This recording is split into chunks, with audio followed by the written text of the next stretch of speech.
우리에게 주시는 하나님 말씀은 창세기 29장 21절에서 35절 말씀입니다. 야곱이 라반에게 이르되 내 기한이 찼으니 내 아내를 내게 주소서. 내가 그에게 들어가겠나이다. 라반이 그곳 사람들을 다 모아 잔치하고 저녁에 그의 딸 레아를 야곱에게로 데려가매 야곱이 그에게로 들어가니라. 라반이 또 그의 여종 실바를 그의 딸 레아에게 시녀로 주었더라. 야곱이 아침에 보니 레아라. 라반에게 이르되 외삼촌이 어찌하여 내게 이같이 행하셨나이까? 내가 라헬을 위하여 외삼촌을 섬기지 아니하였나이까? 외삼촌이 나를 속이심은 어찌 됨이니이까? 라반이 이르되 언니보다 아우를 먼저 주는 것은 우리 지방에서 하지 아니하는 바이라. 이를 위하여 7일을 채우라. 우리가 그도 내게 주리니 내가 또 나를 7년 동안 섬길지니라.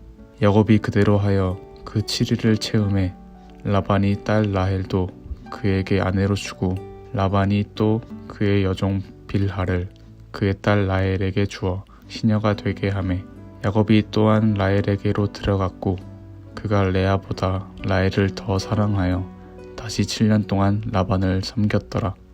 여호와께서 레아가 사랑받지 못함을 보시고 그의 태를 여셨으나 라헬은 자녀가 없었더라.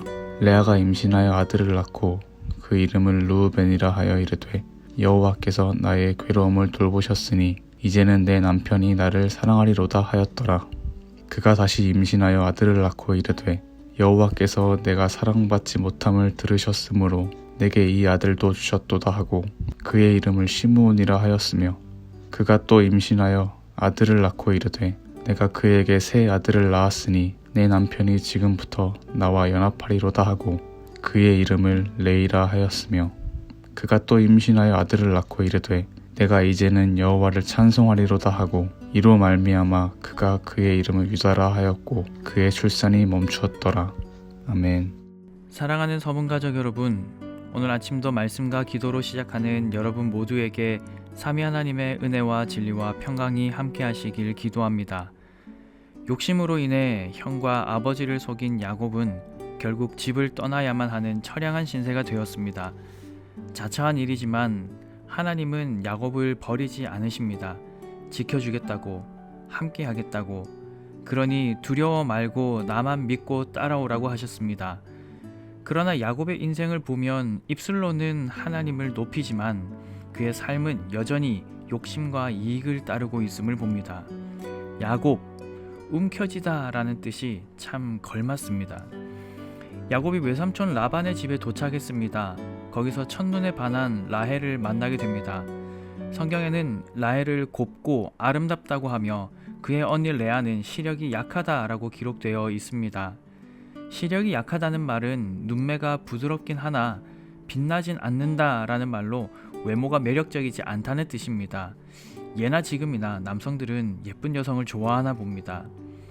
야곱은 아름다운 라헬을 위해 7년 동안 급여를 받지 않고 일하기로 합니다. 물론 나중에는 본전 생각하며 다 찾아 먹지만 지금은 그렇습니다. 얼마나 라헬을 사랑했는지 7년을 며칠같이 여겼다라고 기록하죠. 그리고 드디어 7년이 찼습니다. 야곱은 떳떳하게 라헬을 달라고 요구하고 라반은 이를 위하여 잔치를 벌입니다. 혼인잔치가 열린 것이죠. 그런데 어쩐 일인지 라반이 라헬이 아닌 레아를 야곱에게로 데려갑니다. 저녁이라 정확하게 누군지 구분하지 못한 야곱은 아무 의심 없이 하루를 보냈습니다. 그런데 다음날 일어나 보니 사랑하는 라헬이 아닌 레아가 곁에 있습니다. 야곱은 너무나 황당하여서 라반을 찾아가 나를 속이심은 어찌 됨이니까 하며 따집니다. 라반은 언니보다 아우를 먼저 주는 법이 없다. 라헬을 위해 7년을 더 섬기거라 라고 말합니다.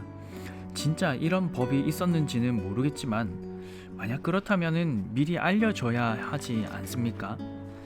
사실 여기에는 라반의 신랄한 비웃음이 포함되어 있습니다. 야곱은 형인 에서보다 자신을 우선시하면서 속임수를 사용했습니다. 이삭의 가족에게서는 그런 일이 가능했지만 우리 집안에서는 그런 일 없다 하며 조소를 날리는 것이죠. 결국 에서로 변장한 야곱이 아버지 이삭을 속이고 축복을 가로챈 것처럼 라헬로 변장한 레아를 품에 안고 사랑하는 아내라고 착각하게 되었습니다. 하는 수 없이 야곱은 라헬을 아내로 얻는 대가로 7년을 더 무급 봉사하기로 합니다. 야곱의 입장에서는 격분할 만한 상황이고 참 억울한 상황입니다. 그렇다면 레아는 어떨까요? 여러분이 만약 레아의 입장이라면 어떻겠습니까? 본문 31절은 이렇게 기록합니다. 여호와께서 레아가 사랑받지 못함을 보시고, 레아는 남편에게 사랑받지 못하고 있습니다. 요즘 같은 시대는 여성이 홀로 사는 것이 그리 이상하지 않습니다. 오히려 혼자서도 충분히 멋있고 당당하게 삶을 누리며 잘 살 수 있습니다. 그러나 성경 시대는 그렇지 않습니다. 좋은 남자를 만나 결혼해야 합니다. 특히 아들을 낳아야 정말 잘 산다고 인정받던 때입니다.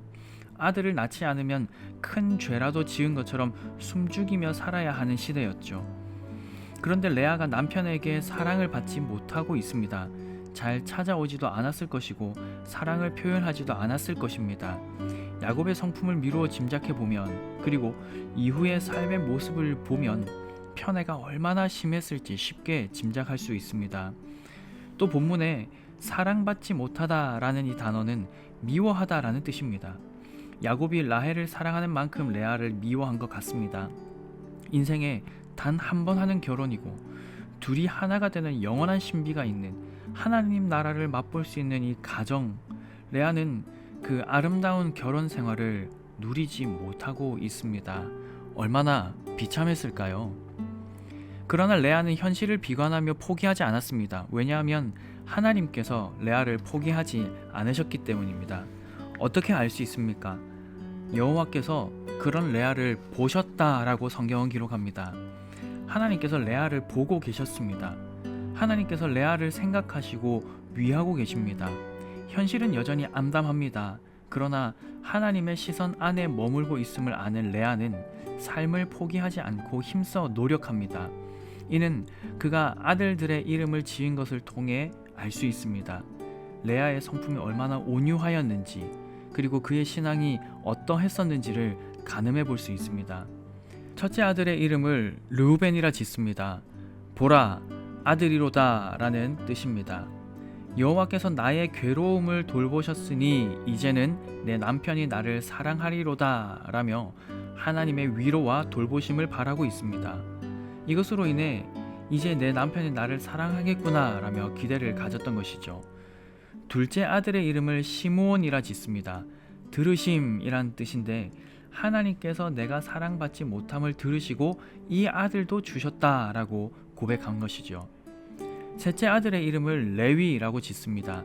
연합하다라는 뜻으로, 하나님께서 다시 아들을 주셔서 벌써 아들을 셋이나 낳았으니까 이제는 내 남편과 연합할 수 있겠다고 기대했습니다.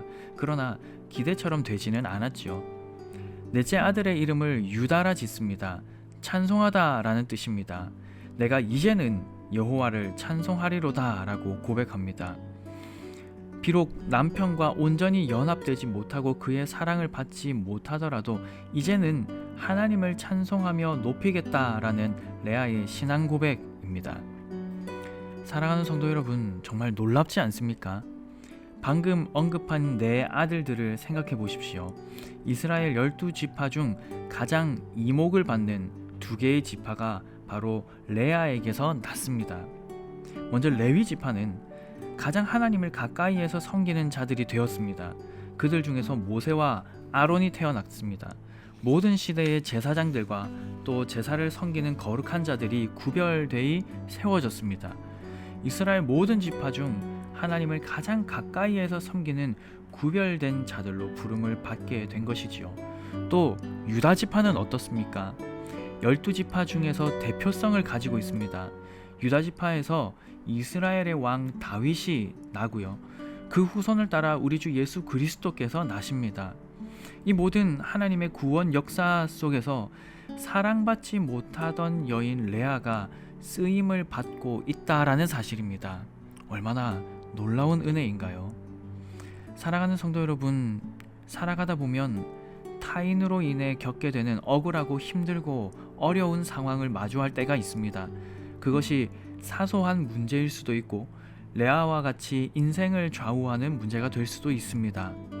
그러나 오늘 본문을 통해서 확신할 수 있는 것은 원인이 어떠하든 그 결과로서 우리의 상황이 어떠하든 상관없이 하나님은 우리를 주목하고 계신다는 사실입니다. 그리고 지난 부흥회를 통해 들은 것처럼 하나님은 나보다 나를 더 사랑하시고 나보다 나에게 더 관심이 많으시며 나보다 내가 더 잘 되길 원하시는 분이십니다. 그분이 하시고자 하시면 어떠한 상황과 처지 가운데 있을지라도 우리 삶을 형통하게 인도하십니다. 그러므로 하늘을 보는 법을 잊지 마시기 바랍니다. 레아와 같이 하나님의 도우심과 위로를 바라며 하루하루 주님과 동행하며 살아가시길 삼위 하나님의 이름으로 간절히 축복합니다.